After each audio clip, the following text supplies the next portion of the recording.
बिस्मिल्लाहिर्रहमानिर्रहीम। अस्सलाम वालेकुम। आप देख रहे हैं व्यूज़ मैटर। मैं हूं मुर्तज़ा डार। सहाफ़ी अयाज़ अमीर के बेटे ने अपनी बीवी का कत्ल किया और आज उसका दूसरा रोज़ है। अभी तक की जितनी भी डेवलपमेंट है वो आपसे मैं शेयर कर लेता हूँ। दो तीन हिस्सों के अंदर इस वीडियो को मैंने डिवाइड किया है। सबसे पहले तो जो डेवलपमेंट है वो FIR का दर्ज होना है मुद्दत में इलाका SHO की। अब उस FIR के दर्ज हो जाने के बाद मैं उसके मतन की बात करता हूँ। इसका ज़ाहिर चालान पेश किया जाएगा और अदालत में अयाज़ मीर साहब के बेटे शाहनवाज़ को जो है वो प्रोड्यूस किया जाएगा। इस हवाले से मीडिया और बहुत सारे बड़े बड़े सहाफ़ी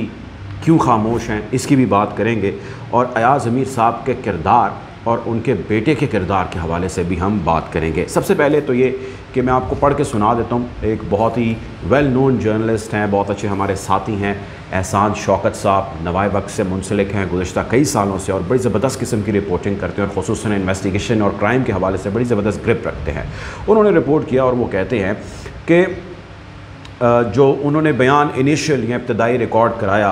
अयाज़ मीर साहब के बेटे ने, वो ये कहते हैं कि बीवी के सफाक कातिल कालम निगार अयाज़ मीर के बेटे शाहनवाज़ की चालाकियाँ और मर्न घड़क कहानी इब्तदाई बयान में कत्ल की लर्जा खेज़ वारदात को सेल्फ़ डिफेंस का रंग देने की कोशिश की। सफाक मुलजिम शाहनवाज़ अमीर ने पुलिस को दिए गए अपने इब्तदाई बयान में मौक़िफ़ इख्तियार किया है कि उसकी बीवी सारा माहिर मुआशियात थी और वो दुबई की एक अकाउंटिंग फ़र्म में मुलाजमत करती थी। सारा कल जुमेरात को ही दुबई से इस्लामाबाद आई थी। मुझे शक था कि सारा का किसी के साथ कोई चक्कर है, यानी कि उसका किसी के साथ कोई ताल्लुक़ है, मगर मुझे इसने इस हवाले से मुतमईन कर दिया था।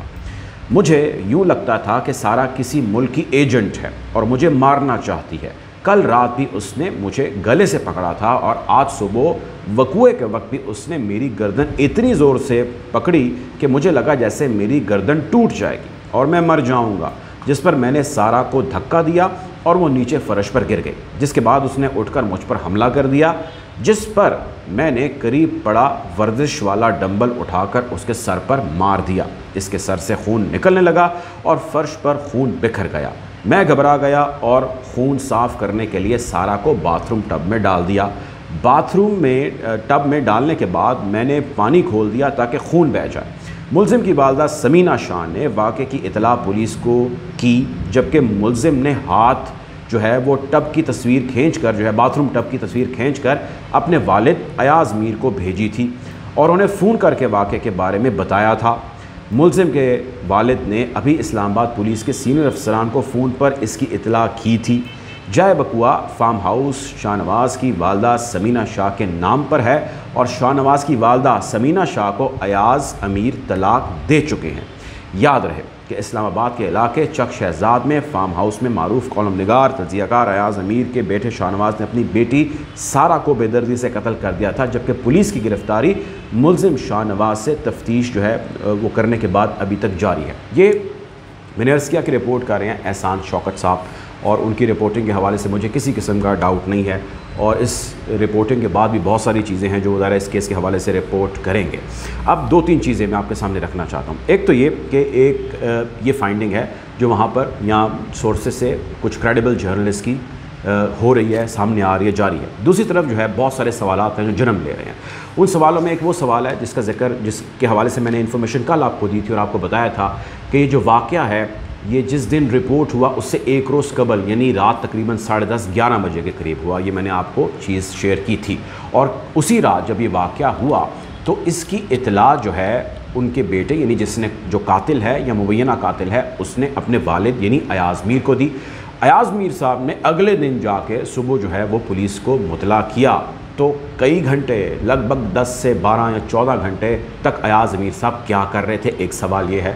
दूसरा सवाल ये है कि ये भी मैंने आपको बताया कि इसकी रिपोर्ट अयाज़ मीर साहब ने बावजूद इसके कि उनके इल्म में आ गया, मेरे ज़रा ये कहते हैं कि उन्होंने पुलिस को नहीं की, जबकि उनकी जो पहली मिसेस थी यानी कि इस लड़के की जो वालदा थी उन्होंने रिपोर्ट की। अब अयाज़ मीर साहब का या उनकी साबका अहलिया का जो इस लड़के की वालदा हैं रिपोर्ट करना बहुत सारी क्लैरिटीज़ देता है जो उनको जो है बहुत सारी जगहों पे सेव कर जाती हैं। आपको नूर मुकद्दम केस याद होगा जिसमें जो वालिदैन हैं उन्होंने पुलिस को नहीं बताया और अभी तक वो केसेस भुगत रहे हैं और वो जेल के पीछे हैं, सलाखों के पीछे हैं। यहाँ पर वालिदैन ने जो कि ज़ाहिर अब उनमें तलाक़ हो चुकी है, लेकिन जब वालिदैन वो उसी के अभी भी हकीकी वालिदैन ही हैं, उन्होंने फ़ौरी तौर पे तो नहीं बताया, लेकिन कई घंटे गुजर जाने के बाद बताया। इस चीज़ का ट्रायल के अंदर इनको कितना फ़ायदा होगा या कितना नुकसान होगा, इसके हवाले से चीज़ें डेफिनेटली हमारे सामने आ जाएंगी। वाक़े के अंदर बहुत सारी चीज़ों में झोल है और वो झोल जो है कुछ तो है और कुछ डाला जा रहा है। ये मैंने आपको कल भी रिपोर्ट किया था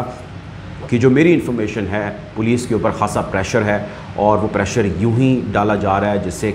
जो मुलजिम है या मुबैना जो मुजरिम है उसको फ़ायदा दिया जा सके during the trial, during the probe, जो कि वो अदालत के अंदर होगा। उसने एक्सेप्ट तो कर लिया है कि उसने किया है, लेकिन ये भी मैंने आपसे कहा था कि इस चीज़ का ख़दशा है कि सेल्फ़ डिफेंस के अंदर या ऑनर किलिंग के अंदर, जिस तरह मैंने आपको अभी एहसान शौकत साहब की भी ख़बर बताई जो कि बताते हैं कि उस लड़की ने मुझे क्लियर किया था कि उसका किसी के साथ चक्कर था या ताल्लुक़ था, फिर वो मुझे लगा किसी मुल्क की एजेंट है, मुझ पर हमलावर हो सकती है, उसने मुझ पर हमला किया, मेरी गर्दन को दबोच लिया वगैरह वगैरह। अभी ऐसी तावीलें गढ़ी जा रही हैं और उसके ऊपर चूँकि वो मर चुकी है उसके ऊपर हर किस्म का इल्ज़ाम भी लगाया जा सकता है और उसको किसी से भी नत्थी किया जा सकता है, उसके करैक्टर को भी और उसके काम को भी, और उसके बाद अपने आप को इससे बआसानी निकाले जाने की हर मुमकिन कोशिश की जा सकती है। ये केस हम आपको रिपोर्ट करते रहेंगे और बताते रहेंगे किस डायरेक्शन, किस समत के अंदर बढ़ रहा है, लेकिन इस वक्त इस पर जो कुछ हुआ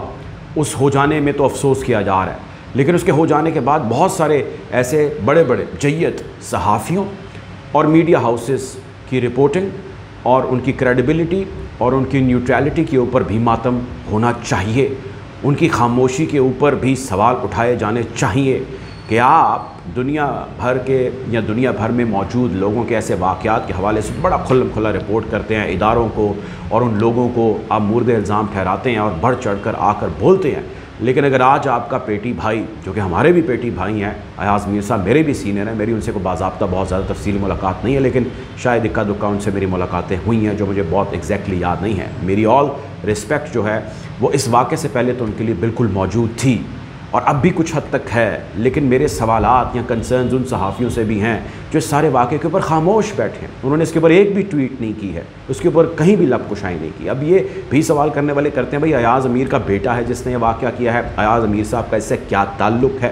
तो चले हम मान लेते हैं उनका ताल्लुक़ नहीं है, लेकिन आपने जिस तरह बढ़ चढ़ कर या बहुत सारे बड़े सहाफ़ियों ने बढ़ चढ़ कर जो है रिपोर्टिंग की नूर मुकद्दम केस के अंदर, क्या नहीं बनता था कि आप इस केस के अंदर भी उसकी रिपोर्टिंग करें? क्योंकि दोनों के जो वाक़यात हैं या दोनों की जो डिटेल्स हैं वो आपस में बहुत सारी मुमासलत रखती हैं, बहुत सारी कॉमनैलिटीज़ हैं उसके अंदर, और ये आपका मेरा हम सब का फ़र्ज़ है कि हम उसको बहुत तफसील के अंदर रिपोर्ट करें और ऐसे सफाक दरिंदों को सामने लेके आएँ और ऐसे लोगों को भी सामने लेके आएँ जो उनको परवान चढ़ाते हैं। नूर मुकद्दम का जब कत्ल हुआ तो उससे पहले ज़ाहिर जाफ़र ने जो मैं नहीं, जो अदालतें कहती हैं, जो रिकॉर्ड पर लिखा है, उसने उसका रेप किया और उसके बाद उसने उसका बेदर्दी से कत्ल कर दिया और उसका सर जो है वो तन से जुदा कर दिया, और उसके बाद उसके नशे का भी जिक्र हुआ और जिस किस्म की उसकी बुरी आदतें थी उसका भी जिक्र हुआ और उसके ऊपर तारीख भरी पड़ी है। इस केस के अंदर भी मोर और लेस यही चीज़ें हैं। उसने उसके सर में डंबल, जिससे एक्सरसाइज करते हैं, कई किलो वज़नी डंबल है होता है, वो उसके सर में मार मार के उसने उसको मार दिया, और वो उसकी जो है वो कोई और ऐसा ताल्लुक़ नहीं था उसके साथ सिवाय इसके कि वो उसकी बीवी थी। उसने अपनी बीवी का इस किस्म का जो है मर्डर किया और इस तरह सफाकी के साथ उसको मार दिया। और ये वही शख्स है जिसके हवाले से मैं नहीं कहता, इस्लामाबाद के बहुत सारे हल्के कहते हैं, बहुत सारी सेन वॉइसेस कहती हैं, बहुत सारे लोग ये रिपोर्ट करते हैं कि उसके अंदर वो हर बुराई मौजूद थी जो किसी भी एक बड़े जो है वो शख्स या बड़े ऐसे जो अमीर ज़ादों के साथ रिलेट की जा सकती है, जिसमें उसका नशा करना, नशे का आदी होना, वेमनाइज़र होना, बहुत सारी ऐसी शादियां जो है वो रचाते रहना जिन शादियों का मकसद जो है वो आप एलिज्ड शादी जो है वो कर तो लेते हैं, but in the name of that निकाह आप फ़िज़िकल और सेक्शुअल असॉल्ट जो है वो करते रहते हैं। और इस किस्म की आप जो है वो क्या कहना चाहिए तकलीफ़ के अंदर जो है अपनी एलिज्ड बीवी को तो आप रखते हैं, आई मीन बीवी है वो डेफिनेटली है, लेकिन बहुत सारे लोग ऐसी हरकतें करते हैं जिसके अंदर वो निकाह अपेरेंटली तो कर लेते हैं, बट उनका जो कंडक्ट होता है एज ए मियाँ वो हम सब के सामने होता है। खैर इस डिबेट को फिर कभी करेंगे, लेकिन जिस किस्म की सवाल है, गौरतलब चीज़ ये है कि जिस किस्म के लेक्चर्स, जिस किस्म की अच्छी बातें, जिस किस्म के दर्स अयाज़ मीर साहब आके टेलीविज़न के ऊपर अखबारात के अंदर कई सालों कई दहाइयों से दे रहे हैं, उनके वो लेक्चर्स, उनके वो दर्स उनकी वो इक्वालिटी की बातें, उनके वो बड़े बड़े भाषण अपने घर के अंदर क्यों नहीं चले? क्या वो वजह है कि एक बच्चा, मैं भी एक बाप, मेरे भी 2 बच्चे हैं, क्या वो ऐसा अमल है जो उन्होंने अपनी ज़िंदगी में किया या कई ऐसे अमल उन्होंने किया कि उनके जो बच्चा है या किसी की भी जो औलाद है वो देखती, उससे एक्सट्रैक्ट करती, उससे समझती, इस डगर पर चल पड़ी? क्या आपको इस चीज़ का इल्म नहीं था कि आपका बेटा एक विमेनाइज़र है? आपको इस चीज़ का इल्म नहीं था कि आपका बेटा एक ड्रग एडिक्ट है? कि आपको इस चीज़ का इल्म नहीं था कि वो शौक़ के नाम पर शादियां करता रहता है? आपको इस चीज़ का इल्म नहीं था कि आपका बेटा इस हद तक जा सकता है, उसको इस किस्म के ट्रीटमेंट की ज़रूरत है कि वो किसी की बेटी का कत्ल कर सके, वो चाहे उसकी बीवी क्यों ना हो, ज़ाहिर है वो किसी की बेटी है। आपको इस चीज़ का नहीं इदराक कि आप किस किस्म के दरिंदा सिफ्त एक जो अब आपकी औलाद है, एक शख्स है, उसको आपने परवान चढ़ाई। आपको इस चीज़ का इल्म नहीं है कि आप दुनिया को क्या कहते हैं और आपके अपने घर के अंदर क्या कुछ हो रहा है। बहुत सारे डोमेस्टिक मामलात होते हैं, ज़ाती मामलात में मैं कतई तौर पे नहीं जाना चाहता, लेकिन अगर आप उनकी फ़ैमिली के और जिस किस्म के स्प्लिट उनकी फ़ैमिली में है, अगर उसकी डिटेल समझें तो आप अंदाज़ा लगा सकेंगे कि दुनिया को भाषण देने वाले, लेक्चर्स देने वाले ये लोग और उनके अपने घरों के हालात क्या हैं। हमें इन तमाम तर चीज़ों को आइडेंटिफाई करना होगा और बालाए ताक कि किसका ताल्लुक़ किस प्रोफेशन से है, कितने नोबल प्रोफेशन से है और वो कितना नोबल दुनिया को दिखता है, उसका जब पर्दा उठाएं तो उसके पीछे किस किस्म के